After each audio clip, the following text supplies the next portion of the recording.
30 जुलाई की सुबह 3:45 बजे झारखंड के जमशेदपुर में मुंबई हावड़ा मेल एक मालगाड़ी से टकरा गई, जिसमें 2 लोगों की मौत हो गई जबकि 20 से ज्यादा यात्री घायल हैं। हादसा चक्रधरपुर और जमशेदपुर के बीच हुआ। हावड़ा से मुंबई जा रही पैसेंजर ट्रेन का इंजन पहले से पटरी से उतरी मालगाड़ी की बोगी से टकरा गया। टक्कर के वक्त पैसेंजर ट्रेन की स्पीड 120 किलोमीटर प्रति घंटे रही होगी। इसके चलते पैसेंजर ट्रेन के 18 डिब्बे पटरी से उतर गए। हादसे के वक्त ज्यादातर यात्री नींद में थे और टक्कर होते ही चीख पुकार मच गई। डिब्बे पलटने की वजह से कई यात्री सीटों से गिर पड़े और मौके पर पहुंची रेस्क्यू टीम ने घायलों को अस्पताल पहुंचाया। साथ ही बोगी में फंसे 2 यात्रियों के शव भी निकाले गए। हादसे के बाद हावड़ा मुंबई मेल के कोच ट्रैक पर बिखर गए, जिससे ट्रैक पर आवाजाही भी बंद हो गई।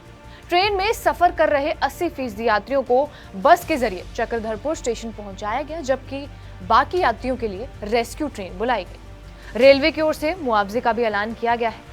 मृतकों के परिजनों को 10-10 लाख रुपए, जबकि गंभीर रूप से घायल 6 यात्रियों को 5-5 लाख रुपए बतौर मुआवजा देने का ऐलान किया गया है। रेल हादसे पर लालू प्रसाद यादव ने केंद्र सरकार पर निशाना साधा है और उन्होंने अपने सोशल मीडिया प्लेटफॉर्म एक्स पर ट्वीट करते हुए लिखा, 13 दिनों में 7 रेल दुर्घटनाएं। नियमित होती रेल दुर्घटनाएं बेहद चिंताजनक है। सरकार ट्रेनों में सुरक्षा व्यवस्था के मूलभूत कदम भी नहीं उठा रही है। भारतीय रेलवे इतनी असुरक्षित हो चुकी है कि ट्रेनों पर चढ़ने से पहले यात्री प्रार्थना करते हैं कि ये उनकी अंतिम यात्रा ना हो। रेल के डिब्बे आज चलते फिरते ताबूत बनकर रह गए हैं। जून 2023 में बालासोर हादसे के बाद अब तक दर्जन भर से ज्यादा रेल हादसे हो चुके हैं, जिनमें 300 से ज्यादा लोगों ने अपनी जानें गंवाई। बीते 6 हफ्तों की बात करें तो 3 बड़ी ट्रेन दुर्घटनाएं हुई, जिनमें 17 लोग मारे गए, जबकि 100 से ज्यादा लोग घायल हुए। 17 जून 2024 कंचनजंगा एक्सप्रेस के 2 कोच डीरेल हुए, जिसमें 11 यात्रियों की मौत हुई, जबकि 60 से ज्यादा यात्री घायल हुए। यह हादसा न्यू जलपाईगुड़ी के पास हुआ, जिसमें एक मालगाड़ी ने सिग्नल ओवरशूट करते हुए कंचनजंगा एक्सप्रेस को पीछे से टक्कर मार दी। इस हादसे के ठीक महीने भर बाद 18 जुलाई 2024 को यूपी के गोंडा में चंडीगढ़ डिब्रूगढ़ ट्रेन डीरेल हो गई। इस हादसे में 4 यात्री मारे गए, जबकि 35 घायल हुए और हादसे की वजह ट्रैक में खामी बताई गई। बदकिस्मती से ये हर रेल हादसे के बाद की कहानी हो चुकी है। रेल सेफ्टी आज के दौर में सबसे बड़ी चुनौती बनकर उभरी है। हर साल यात्रियों की संख्या में इजाफा हो रहा है। हर साल दर्जनों नई ट्रेनें चलाई जाती हैं। इससे ट्रैक पर दबाव बढ़ता है। बीते 1 दशक में माल ढुलाई की रफ्तार कई गुना बढ़ी है, लेकिन रेलवे का इंफ्रास्ट्रक्चर दशकों पुराना है। लगातार यूज होने से रेलवे ट्रैक खराब होता है, जिसे अपग्रेड करने की सख्त जरूरत है। तकरीबन सभी रेल हादसों में 3 चीजें कॉमन होती हैं: सिग्नल में तकनीकी खराबी, खराब ट्रैक और मानवीय लापरवाही। हालांकि रेल मंत्रालय दावा करता है कि बीते 1 दशक में ट्रेन दुर्घटनाओं में कमी आई है। 2000 से 2001 के दौरान जहां हर साल 473 हादसे होते थे, वो घटकर 2014-15 में 135 रह गए। साल 2022 में ये आंकड़ा और भी घटकर 48 हो गया। इसके बावजूद भी यात्रियों की सुरक्षा चिंता का विषय बनी हुई है। कवच सिस्टम को लेकर भी सवाल पूछे जा रहे हैं। अब समझिए कि कवच सिस्टम क्या है और ये कैसे काम करता है। कवच यानी cab signalling train control system anti collision feature से लैस है। रेडियो तरंगों के जरिए ये सिस्टम पता लगा देता है कि ट्रैक पर कोई ऑब्जेक्ट मौजूद है या फिर नहीं। अगर ट्रैक पर कोई ट्रेन, आदमी या जानवर है तो कवच सिस्टम एक्टिवेट हो जाता है और फौरन ट्रेन की रफ्तार पर ब्रेक लगा देता है।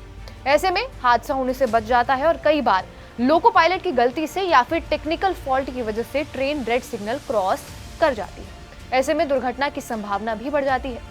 कवच सिस्टम एक्टिव होकर ट्रेन में ऑटोमेटिक ब्रेक्स लगा देता है, जिससे ट्रेन रुक जाती है और इसके अलावा अगर लोको पायलट ओवर स्पीडिंग करता है तो भी कवच सिस्टम ट्रेन की रफ्तार पर रोक लगा देता है। इसमें लगे नेटवर्क मॉनिटरिंग सिस्टम के जरिए ट्रेन के मूवमेंट पर नजर रखी जा सकती है।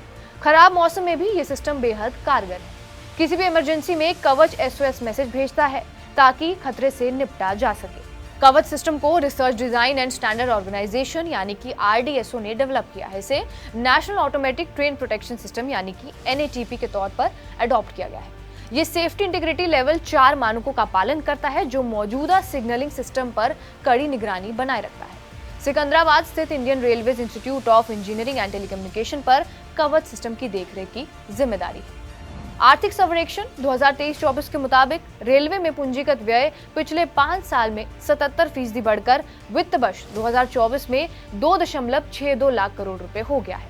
इस साल रेलवे को 2.52 लाख करोड़ रुपए का बजट आवंटित किया गया है और इसमें से 1112 करोड़ रुपए कवच सिस्टम को अलॉट किए गए। देश में 59,000 किलोमीटर रेलवे ट्रैक है और 1 किलोमीटर में कवच सिस्टम लगाए जाने का खर्चा तकरीबन 50 लाख रुपए आता है। इस लिहाज से कुल खर्च 35 अरब रुपए के आसपास आएगा। रेल मंत्रालय की दी हुई जानकारी के मुताबिक अब तक 1445 किलोमीटर ट्रैक में कवच सिस्टम लगाया गया है, जबकि लोकोमोटिव की बात करें तो 14,800 इंजन में केवल 139 में कवच सिस्टम इंस्टॉल किया गया है।